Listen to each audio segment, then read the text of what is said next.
I'm Ann McCartney from Los Lunas, New Mexico, and I'm here in Hobbs visiting our neighbors to the south. And just arriving here with this neighborhood surrounded by the oil fields, you can smell the toxins in the air and the poor air quality. And we're hearing from our neighbors that they and their friends in their community are suffering from cancer and asthma and allergies on an ongoing basis. So our ask is that you hear how suffering is occurring because of the methane pollution and all of the results from the oil and gas production here in this area.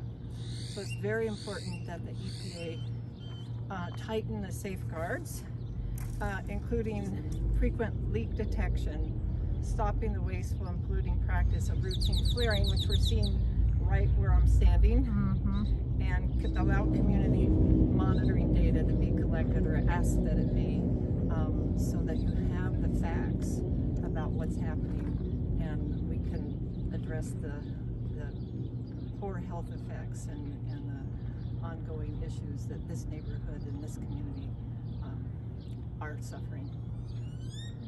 Thank you. Hi, my name is Sister Joan Brown. I'm the Executive Director of New Mexico and El Paso Region Interfaith Power and Light, and I'm here visiting some of our friends and neighbors in Hobbs, New Mexico today, and I'm by Jefferson School and a sports complex back here where children are playing, and a park, and this area is all shared by the school children. In the whole neighborhood there are tanks, there are pump jacks, and there is in the air the smell of some kind of toxin.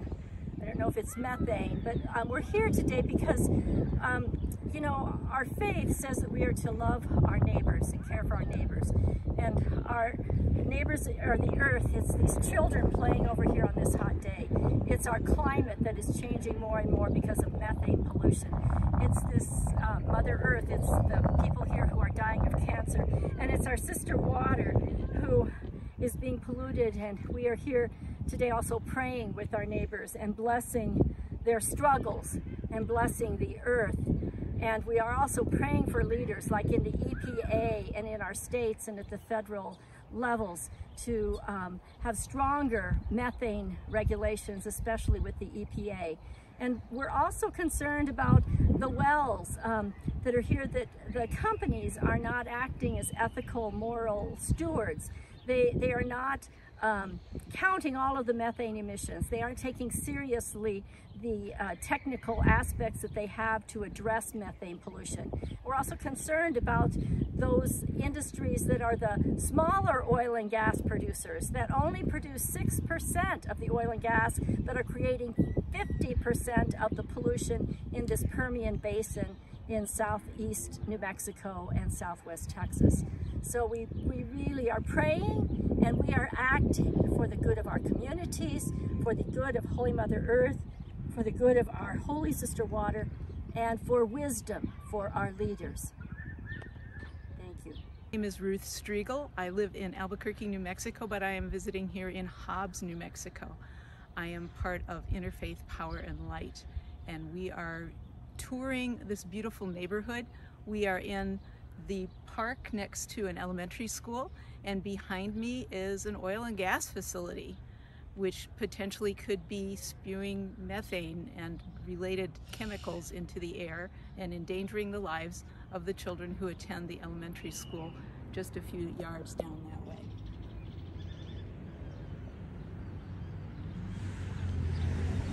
And also this Methane needs to be regulated strongly. We have to stop venting and flaring.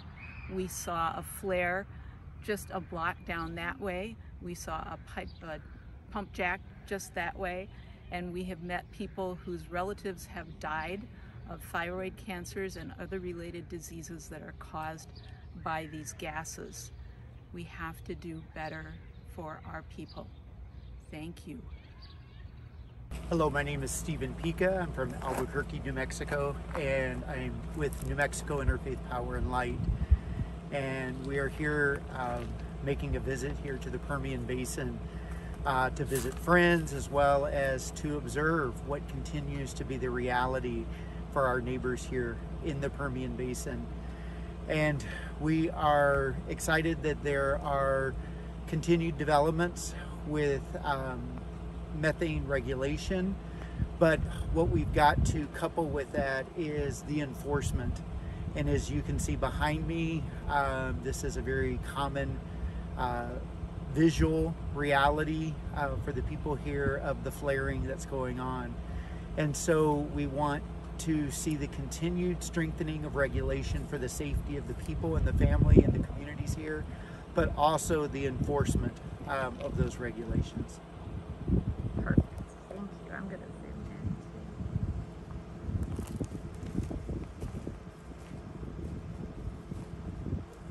in. And this is right outside of Carlsbad, New Mexico, and Loving, New Mexico. Me dicen ya. Ready. Alma Delia de la Cruz ya tengo aquí en Hobbs 23 años y hay a veces muchas que huele muy feo a gas y no sé si de eso me vino el cáncer en mi tiroides y en veces huele bastante, ya sea de enfrente o de aquí. El olor no se puede soportar, tiene que estar uno adentro en la casa. Buenas tardes, yo soy Gladys Saucedo y también vivo en esta comunidad y por el área de mi casa también hay una empresa y emite olores muy fuertes, muy feos que pues sí molestan. And what would you like to happen because the air is polluted? ¿Qué quería que pase? ¿Cómo se cambie esta situación? Queremos que hayan más regulaciones, que sean un poquito más estrictos para poder tener menos contaminación y que no huela tan feo todo este aire que respiramos, que se pongan un poquito más duros con todo eso.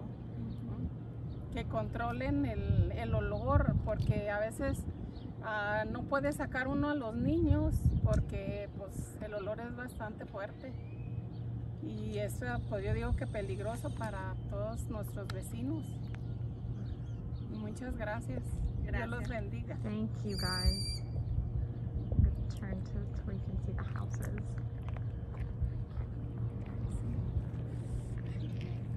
My name is Claire Sims. I am an advocate working with New Mexico Interfaith Power and Light, and we are down here in Hobbs, bearing witness to the communities here dealing with oil and gas development.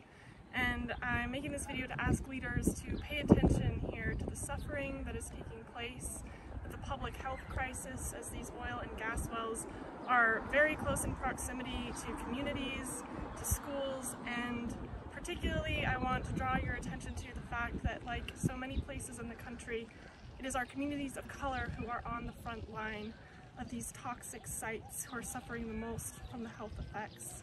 Our government officials, the EPA, local leaders, federal leaders need to do more to address this issue.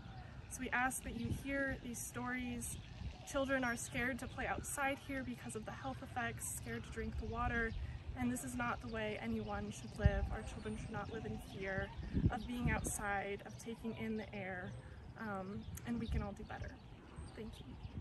Perfect. I'm Ann McCartney from Los Lunas, New Mexico, part of Interfaith Power and Light, and served as class counsel for the Jackson class members, two of which recently lived and still live during the course of the case at the Kark Farm.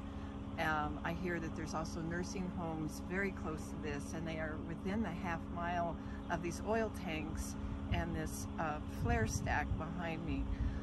People with developmental disabilities already often have significant medical conditions and shouldn't be under the threat of the pollution and the emissions from an oil and gas facility within a half-mile of their home.